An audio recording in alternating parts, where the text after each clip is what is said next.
wa nasuqul mujrimina ila jahannama wirdan. Ayat 86. Dan kami akan menggiring al-mujrimin. Al-mujrimin itu asal katanya adalah para pendosa, orang-orang yang berdosa. Di sini dimaknai sebagai orang-orang yang durhaka. Seseorang yang berbeda, bertolak belakang dengan al-mutakin, ya. Kalau al-mutakin adalah orang-orang yang taat tunduk patuh kepada Allah, sementara al-mujrimin adalah orang yang membangkang, yang karena pembangkangannya sehingga mereka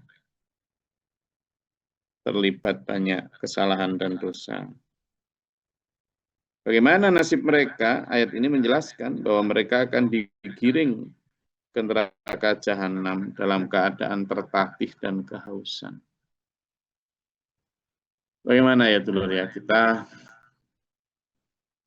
menyadarkan diri kita, terutama menghabarkan dululah tebar ancaman neraka ini di dalam benak kita dulu.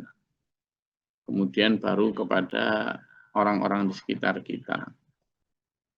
Persoalan yang muncul dan agak berat adalah di masa zaman yang kayak gini ya, yang hedon seperti ini, benar-benar tawaran Allah berupa surga itu kalah jauh dengan tawaran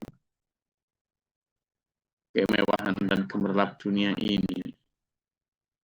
Demikian pula dengan ancaman neraka yang belum kelihatan, tak tampak, tak kerasa. Baik kehinaannya, baik kesakitannya, tidak kelihatan, tidak kerasa, Mas ya. Dibandingkan dengan ancaman-ancaman Dajjal sekarang ini. Tidak usah hal-hal yang misalnya sangat mencolok, misalnya ya di dunia kerja aja.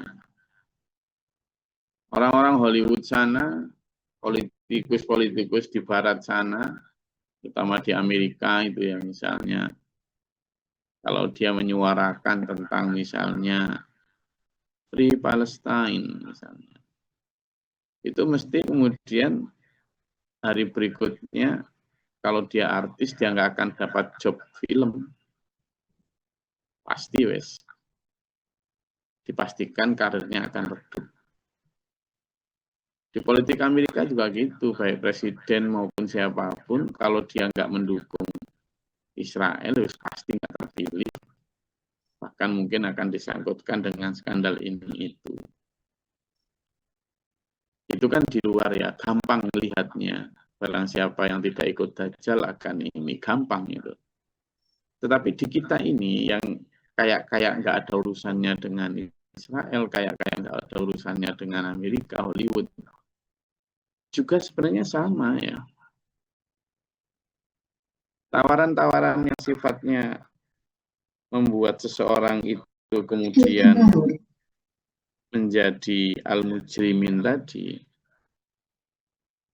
ini kan sekarang kelihatan gitu loh, tawaran-tawaran yang tampak itu. Kalau mengikuti alur masyarakat mayoritas atau mainstream, jelas enak itu. Enak gimana? Ya minimal sama dengan alurnya orang-orang di muka bumi ini, hedonismenya. Tapi kalau berlawanan sedikit aja, jangankan pada praktek, baru pada pandangan atau cara berpikir, sudut pandang gitu aja, kalau beda dengan tetangga, beda, wah aneh-aneh. Jadi orang itu jangan ekstrim, jadi orang itu jangan radikal. Jadi orang itu biasa aja, Islam yang biasa-biasa aja lah. Hidup itu ya perlu ini, perlu itu.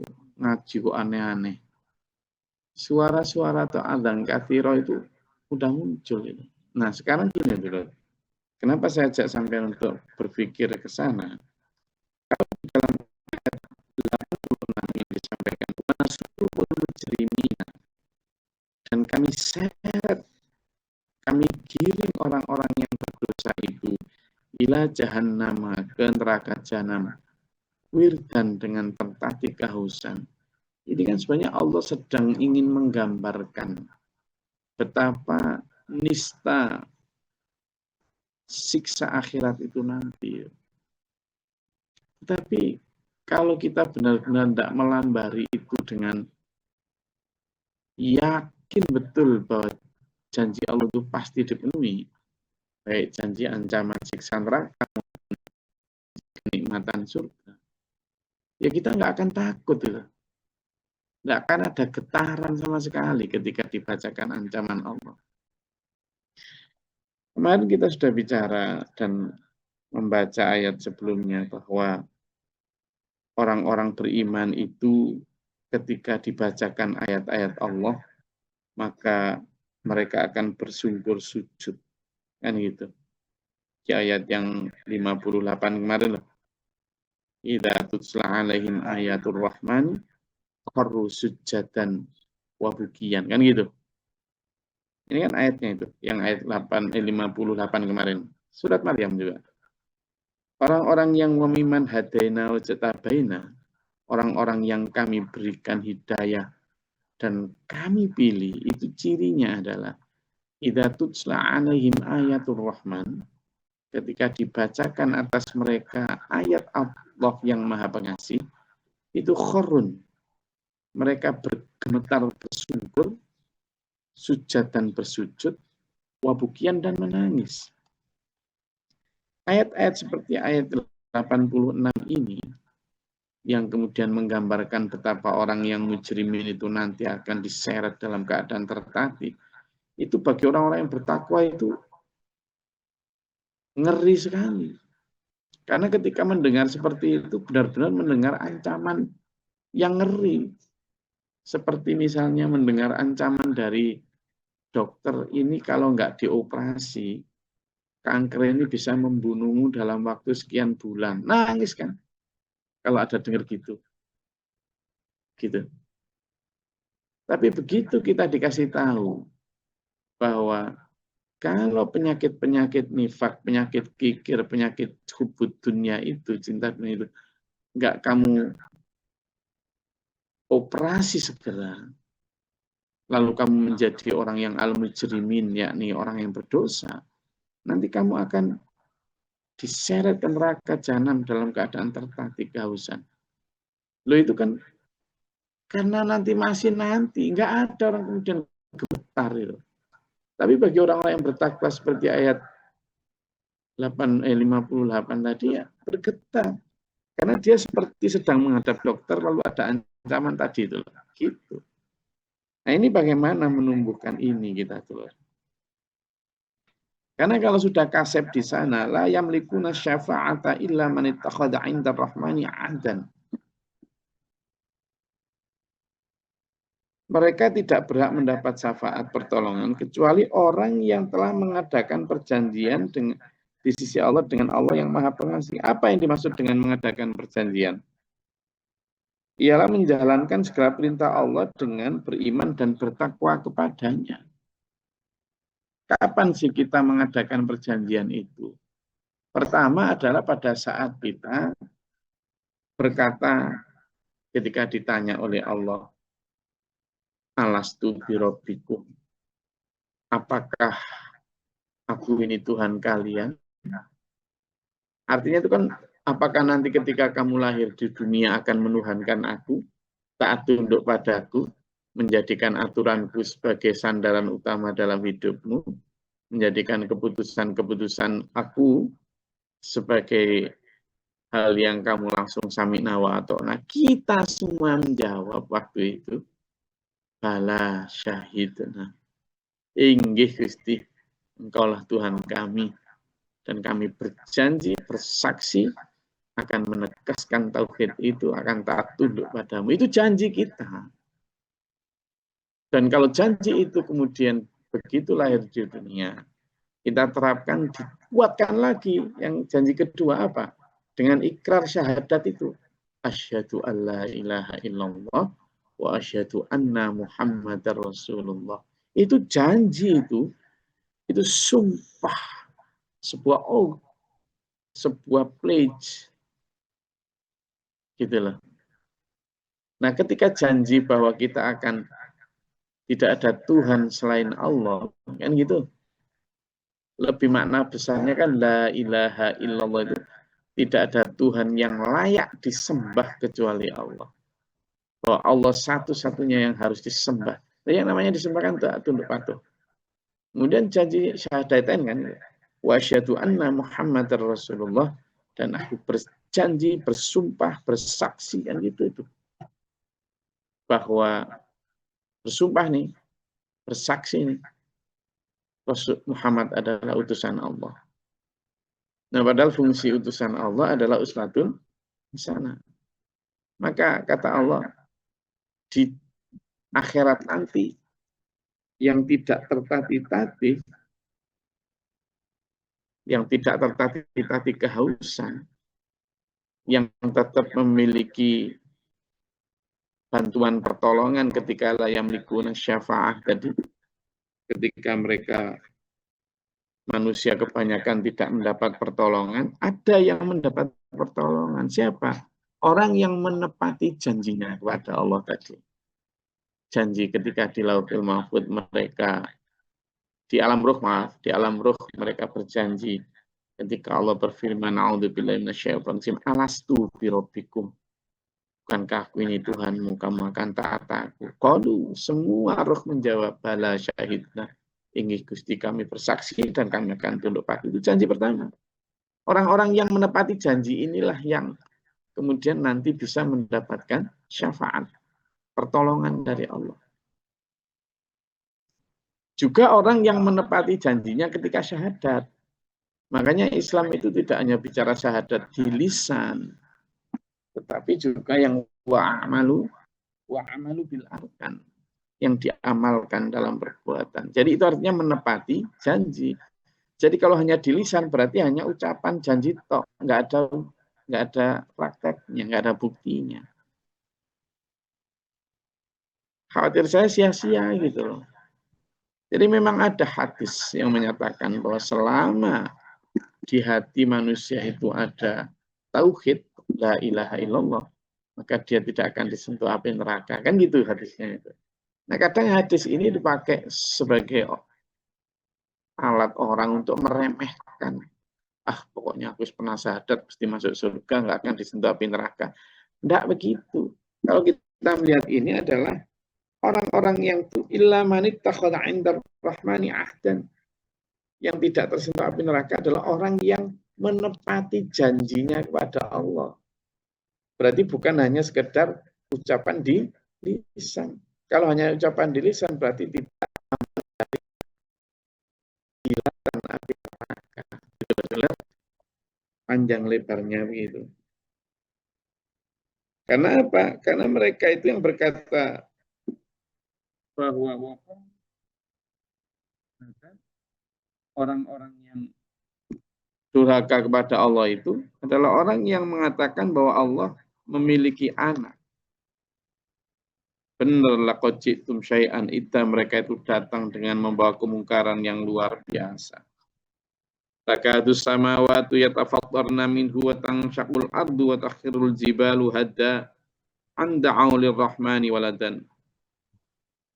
Saking durhakanya manusia itu ya, yang mengatakan bahwa Allah punya anak. Itu bumi hampir terbelah, langit hampir runtuh, gunung-gunung pun hampir hancur luluh lantak. Saking durhakanya kalimat itu, saking nggak pantasnya konsep yang dimunculkan manusia dalam benaknya itu bagi Allah. Mengatakan Allah punya anak itu kedurhakaan terbesar umat manusia. Kan selain syirik besar, juga penghinaan itu kepada Allah. Allah yang maha itu kok gak pantas lah. Makanya di sini sampaikan wa ma yambaghi lirrahmani ayat takhidha waladan, Tidak pantaslah buat Allah yang maha pengasih, yang maha tinggi, maha kaya, maha segalanya. Lalu cuma punya anak itu loh. Gimana maksudnya? Ini itulah. Nah ini pengen mengelaborasi lebih dalam, lebih luas terkait dengan itu tadi.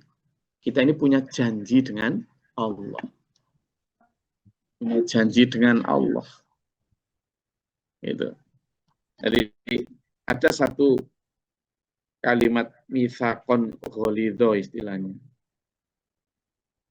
Mitsaqon ghalidho itu adalah sebuah ikatan yang agung. Apa maksudnya mitsaqon ghalidho? Sebuah ikatan yang agung, yang kuat, yang itu tidak boleh sebenarnya dilepas begitu saja. Kalau nggak salah di dalam Al-Quran itu, mitsaqon ghalidho itu hanya dipakai dalam beberapa momen. Pertama adalah ketika Allah menegaskan tentang perjanjian antara Allah dan para rasulnya untuk menyampaikan risalah apa adanya. Yang kedua adalah menyampaikan tentang betapa kuatnya ikatan pernikahan. Itu juga pakai kalimat mitsaqon ghalidho. Lalu yang ketiga adalah itu tadi, perjanjian antara manusia dengan Allah untuk tetap tunduk patuh menuhankan Allah. Jadi pakai mitsaqon ghalidho, ikatan yang kokoh. Tapi kemudian manusia ketika di dunia beda dengan apa yang diucapkan ketika di alam ruh. Gitu loh.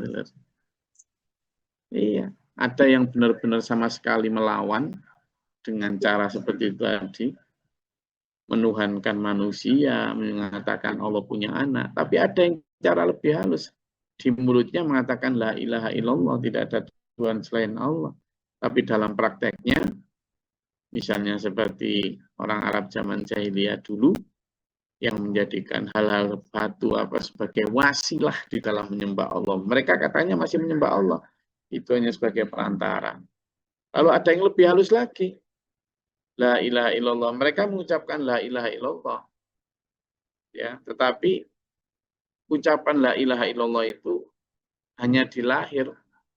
Tapi dalam prakteknya mereka tetap menyembah hawa nafsu, menyembah pekerjaan, menyembah hartanya, menyembah dan sebagainya. Ya. Nah, ini yang harus kita waspadai.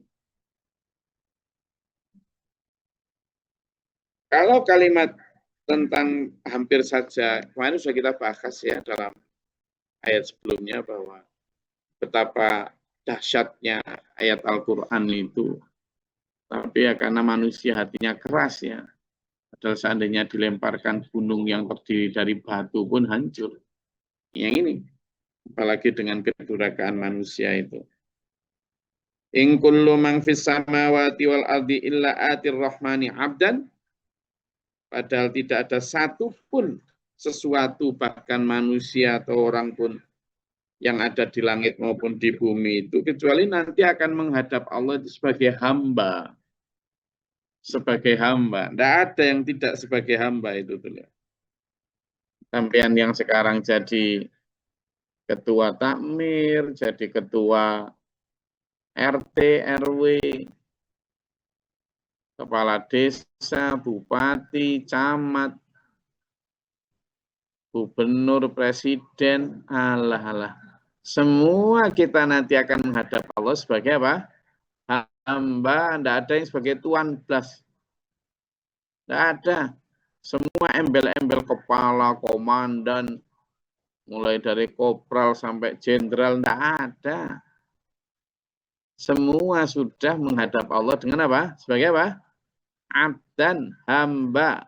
Persis seperti kita dulu sebelum masuk ke rahim ibu. Semua hanya dianggap sebagai ruh.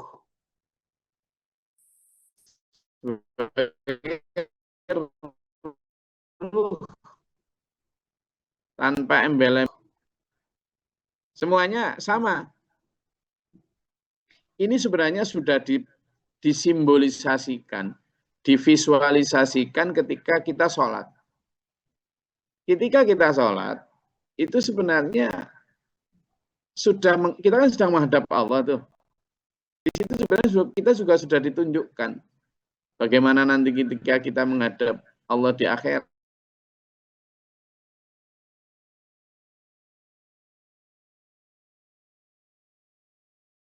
Tidak ada tuh di situ. Sholat itu kan tidak ada itu. Oh, baris pertama untuk gubernur, baris kedua untuk, nggak boleh sebenarnya kayak gitu itu. Nggak boleh. Tapi di beberapa event masih sering kan seperti itu. Iya. Kalau Jumatan gitu. Kalau itu masjidnya di kantor apa gitu. Kadang yang depan sendiri itu dikasih nama. Oh, kepala departemen apa ini. Kayak parkir ya. Parkir kan ada itu ya kan. Khusus parkir untuk direktur rumah sakit misalnya. Nah, di sholat juga kadang kayak gitu. Soft depan itu kalau Jumatan, oh ini orang nggak boleh duduk di situ. Padahal yang kepala departemennya kadang terlambat datang. Nah, yang datang duluan masih harus di belakang karena bukan kepala. Ini tidak boleh kayak gitu. Karena apa itu tadi? Ya, kita di hadapan Allah itu sama. Dan sholat-sholat jamaah itu sebenarnya menggambarkan betapa konsep egaliter atau konsep kesetaraan itu sudah Islam canangkan jauh sebelum orang-orang Barat sok egaliter. Gitu. Nah, ini yang harus kita pahami. Tidak boleh sebenarnya. Kita ini nanti menghadap Allah itu dengan tanpa membawa apa-apa kok. Ya kayak kita misalnya pada saat lihat orang tawaf itu loh. Itu kan sama, enggak bawa apa-apa di situ harusnya ada, oh ini presiden harus muternya balik gitu. Dari kanan ke kiri, kan enggak ada. Oh karena ini presiden maka boleh bawa bagikar gitu, muternya enggak ada. Jadi bagaimana Allah menggambarkan bahwa semua tidak ada satupun atau satu makhluk pun yang nanti menghadap Allah kecuali dalam keadaan sebagai hamba. Ya, maka sampean dan saya sekarang ayo membiasakan diri berpikir dan berperilaku sebagai seorang hamba. Tidak usah gaya-gaya sebagai raja. Kayak raja ini, raja Jawa, bla bla bla. Bukan. Sampean dan saya itu apa? Hamba. Aneh-aneh menurut saya. Ya. Apa kayak naik kereta kencana barang. Halah. Gak izin tuh. Ya. Jadi kita ini siapa? Hamba. Bahkan dalam ayat lain itu disindirnya innaka mayyitun Muhammad. Engkau adalah mayit wa innahum mayyituna, dan mereka semua itu adalah juga mayit. Oke. Saya rasa itu. Monggo kalau ada yang mau disampaikan atau ditanyakan. Monggo. Boleh sedikit bertanya, Gus? Ya, silakan. Jadi kalau sudah kita tahu, kita paham bahwa kita itu hamba, jadi apapun yang Allah berikan kepada kita, kita tidak patut untuk bertanya-tanya ya Gus. Kenapa begini, kenapa begitu. Jadi nurut maksudnya. Ya, sekarang analogi sederhananya gini Bu Rahma. Kalau di rumah sampean misalnya ada pembantu lah. Ada pembantu PRT. Kalau dulu sebutkan ART sekarang ya, pembantu. ART pembantu atau apapun, kalau di rumah misalnya, sudah jelas ya alhamdulillah. Sudah jelas itu job description-nya jelas. Sebelum ketika kita rekrutmen itu ya, aku butuh pembantu rumah tangga. Apa aja kerjaannya Bu? Ini. Sudah, oke sepakat. Gajimu berapa? Sekian. Jam kerjanya kapan? Ini. Sudah dijelaskan tuh. Begitu deal, jadi pembantu. Lalu sudah jelas itu pekerjaanmu ini nanti ini, kamu dapatnya ini. Nah pada saat kemudian kita nyuruh sesuai dengan job Job decision yang udah description-nya. disepakati. Terus kemudian si pembantu ini, lah tapi aku lagi gini ya Bu, aku lagi pedicure manicure, aku lagi ke salon nih, masa aku disuruh masak. Kira-kira kita gimana sebagai tuan gitu? Jengkel. Lah ya bukan aja jengkel, dipecat. SP1, SP2. Lah kita sama. Kita ini ketika dulu di alam roh udah dikasih Allah deal-dealan kita. Benar ya, alastu birobikum loh ya, gitu kan? Kamu mau jadi hambaku, aku sebagai Tuhanmu.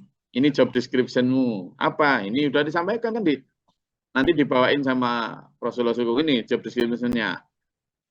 Udah, bener deal. Nanti kamu tak gaji apa aja, mulai nikmat sehat, nikmat udara, nikmat segala macam, nikmat-nikmat di dunia ini. Itu kan gaji kita itu di dunia. Terus kalau kamu nanti benar-benar taat, tak kasih lagi bonus ketika kamu sudah ini pensiun di akhirat, kan gitu. Nah ternyata begitu kita di dunia, tugasnya apa? Sholat, tugasnya apa?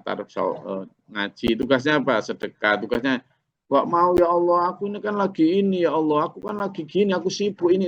Terus gimana Allah sebagai Tuhan itu? Jadi itu Rahma, kita kadang di dunia ini, kenapa masih menganggap punya bargaining position atau hak tawar dengan Allah? Karena kita lupa bahwa kita ini sebagai hamba. Kita masih berlagak sebagai Tuhan. Gitu loh. Nah ini yang harus kita review, rethinking, dan reposition itu ya kan. Supaya kita ini tepat uripe itu. Makanya kan ada pertanyaan, 3 pertanyaan dari Pak Guru Muhtar itu. Dari mana, akan kemana, untuk apa hidup ini? Nah, 3 pertanyaan itu nanti akan membuat kita tahu posisi kita. Dari mana, kadang kita jawabnya dari Bapak Ibu, padahal Bapak Ibu kita nggak tahu apa-apa itu. Lalu dari mana, akan kemana? Ya akan kita akan kembali kepada Allah. Kita dari Allah. Kita ini dari Allah. Untuk apa ya? Untuk mengabdi kepada Allah, untuk mencari ridho Allah, karena kita adalah hambanya Allah. Makanya kita diajarin, ayo siap diremehkan. Gimana nggak diremehkan? Oh, memang kita hamba kok. Kita pembantu kok. Minta dipuji, diopo. Kan gitu. Siap Gus, insya Allah. Bismillah, bismillah. Jazakallah khair. Oke, ada lagi?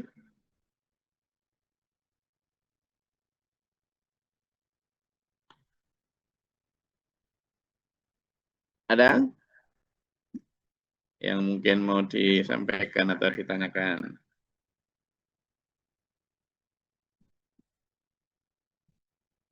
Oke, kalau tidak ada, saya rasa cukup kajian kita. Insya Allah kita ketemu hari Sabtu ya.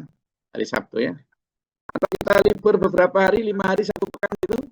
Atau enggak? Enggak capek sama ngaji terus gini? Hah? Bagus. Kalau mungkin capek kita libur-libur 7 hari kayak gitu. Betul, Gus. Kalau saya yang izin libur gimana? Loh, kok sampai ngelarang-ngelarang? Sehat selalu, Gus. Jangan libur. Kenapa? Saya juga manusia biasa. Masa nggak boleh libur saya? Bisa. Semoga dulu semua diberikan kesehatan jasmani rohani dan kita juga diberikan Allah tuntunan hidup, penjagaan rahman-rahminya, pengampunannya sampai ke akhir. Amin. Allahumma sholli wa barik ala sayyidina. Allahumma fil mu'minin wal mu'minat wal muslimin muslimat ala. Allahumma qina fi man hadayt wa afina fi man afayt. Wa barik lana fi ma atayt wa qina syarra ma qadayt fa innaka taqdi wa la yuqda alayk. Astaghfiruka wa atubu ilaik. Assalamu alaikum. Allahumma taqabbal bala wal waba wa tanastina min jami. Wa rabbana natina wa lana. Rabbana la taj'alna fi qawmin zalimin. Rabbana man afaqtuna ma syahidin rabbana la tuzigh qulubana ba'da idh hadaytana. Rabbana la tahmilna anta wa la nuhzana kafirin. Allahumma salli ala kafirin.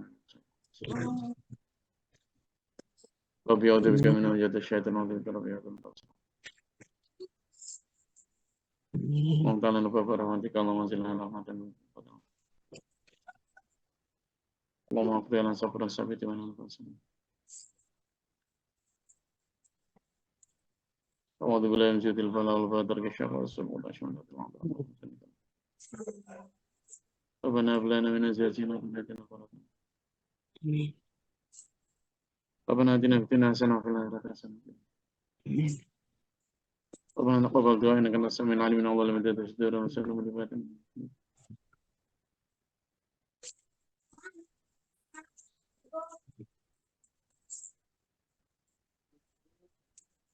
Amin.